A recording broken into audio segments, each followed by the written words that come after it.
12 Rules of Success by Earl Nightingale. Now, it's not a really big secret that I wholeheartedly embrace personal growth, that I delve into motivational speeches, reading, array of materials from popular self-help books in psychology to NLP, and I experiment with various techniques to enhance my focus, energy levels, and motivation in pursuit of my goals. And with that said, I would like to share with you the 12 rules of success. His first rule is, it is our attitude in the beginning of a task which, more than anything else, will affect its successful outcome. Your attitude holds immense significance. When you are aware of your attitude and if it aligns with your intended results, you can embrace a positive attitude, which will foster confidence in your ability to attain your desires, accomplish your tasks, and achieve your objectives. Or you can focus on the negative outlook, where the fear of failure and dwelling on negative consequences overshadow your thoughts, ultimately leading a sense of impending failure. If you focus on positive, you'll get positive. If you focus on negative, you'll get negative. It's as simple as that. Number 2, it is our attitude towards life which determines life's attitude towards us. Life functions as a reflective surface. It's mirrored on what we put out to the universe. It will reveal our true selves, deepest fears, dislikes, aspirations, and expectations. It isn't magical, but it can certainly seem that way. And what I mean by that is, have you ever experienced a mood and observed it influenced the way others responded to you? Maybe a bad mood, or on the flip side, maybe a good mood, and you notice how people treated you differently? That's because of your attitude, your personal attitude that was going on. What you put out to the universe is what you get back. Your attitude is so important in your day-to-day business and life. Number 3, we are interdependent. It is impossible to succeed without others. It's our attitude towards others that will determine their attitude towards us. I'm sure you've heard that many, many times, different ways. It is hard to grow being by yourself. Now, that doesn't mean you can't do things on your own, but to really significantly grow, you need the help of others.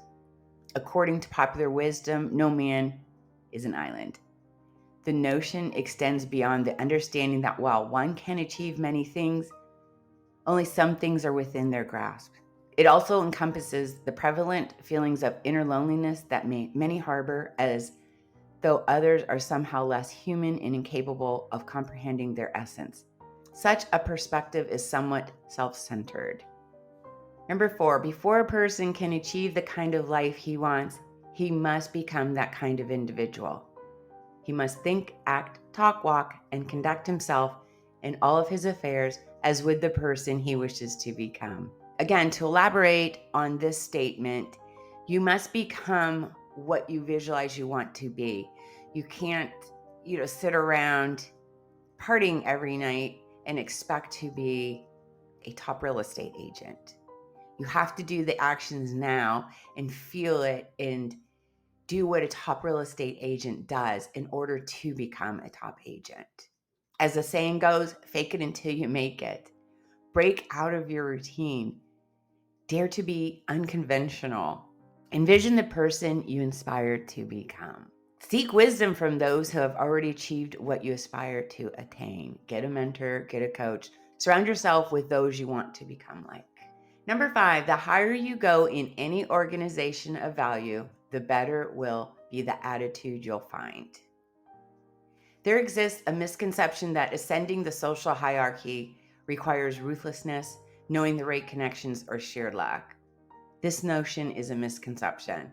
While it's true that some individuals stumble into positions of influence by chance, they rarely maintain their standing.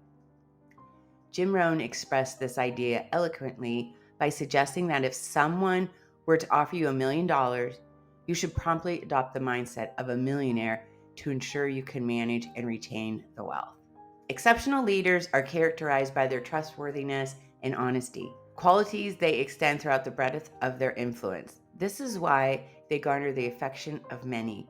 They provide a sense of security to the vulnerable, empower the weak, and reignite hope in those who long ago lost it. Number 6, your mind can hold only one thought at a time. And since there's nothing at all to be gained by being negative, be positive.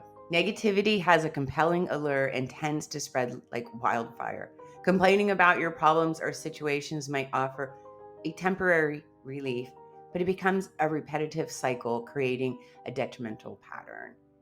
Nobody wants to hear about your negativities. It's just acts of toxic force. It hinders your capability for creativity, personal growth, self-improvement, and attraction of positive influencers. People that are positive do not want to be around someone that's incredibly negative. It brings everyone down. It's depressing, and nobody wants to hear it. It's so important to keep your thoughts focused on the positive. Number 7, the deepest craving of human beings is to be needed, to feel important, to be appreciated. Give it to them, and they'll return it to you. Whether you believe it or not, how you interact with individuals generally reciprocates in kind and accurate observation nearly 100% of the time. When you give thanks out, thanks comes back to you 100-fold. Additionally, expressing admiration and appreciation for others is crucial, a gesture that often falls short in our interactions. By practicing such actions, you gain insight into the essential qualities that garner admiration from others. What traits and attributes lead people to hold their fellow human being in high esteem becomes apparent through this process. Number 8, look for the best in new ideas. It's common to dismiss fresh concepts due to concerns about risk or complexity. Pessimism can also creep in, leading one to doubt the feasibility of success. However, the reality is that such response often reflect a lack of courage. In other words, do not fear your new ideas, embrace them. Number 9, don't waste valuable time broadcasting personal problems. It probably won't help you. It cannot help others. Refrain from discussing your issues with friends or family. People typically have their hands full dealing with their challenges, leaving them little capacity to engage with yours. Nobody wants to sit around and hear what a horrible day you had, how horrible your night was, and every time they see you, they're going to start wanting to run the other way. You always want people to feel better being around you. Be happier. I love when people are like, I just love your energy, and I just love, after I'm done meeting with you, how great I feel. If you sit there and you're negative and you're bringing them down, it is something internally. They're just not going to want to help you or be around you. And you're never going to realize it's because you're griping and complaining. Nobody wants to hear that. Now, it's completely normal to encounter difficulties, to feel weighed down by them, and even to stumble. However, that doesn't mean it's advisable. Every problem has a solution, but incessantly discussing it won't resolve it. Don't talk about your health unless it's good. Avoid discussing your health unless it's in a positive state. Steer clear of complaints. Strive not to become the person excluded from social gatherings because of constant grievances. Again, goes with slide number 9. Don't go around complaining about your health, your problems, your issues. Plus, remember what you put out to the universe, you get back. If you keep complaining about a health issue, it's going to be harder for that issue to ever get better. So not only do others not want to hear about it, it's also good for your body to hear positivity so it can begin the healing process. 11, radiate the attitude of well-being, of confidence, of a person who knows where he is going. This will inspire those around you, and you'll find good things will begin to happen to you.